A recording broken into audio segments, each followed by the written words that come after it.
Hi hello friends, welcome to my channel. ఈరోజు Sunday స్పెషల్గా పిల్లలు అమ్మవారిని తయారు చేసి పూజ చేసుకుంటున్నారు. చూడండి ఫ్రెండ్స్, ఎలా ఉందో ఏమనేది.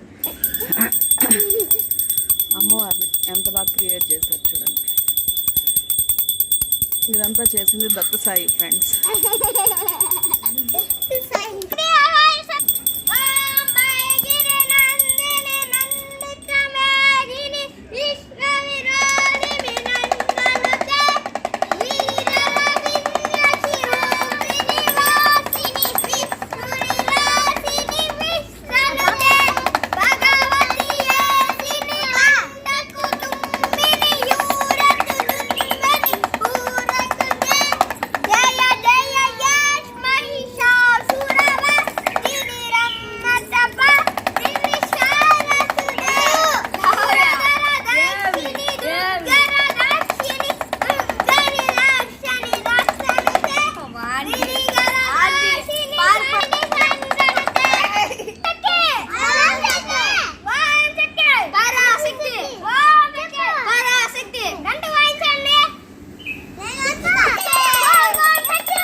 నేను చేసిన గంగమ్మ గారు నచ్చినట్టు లైక్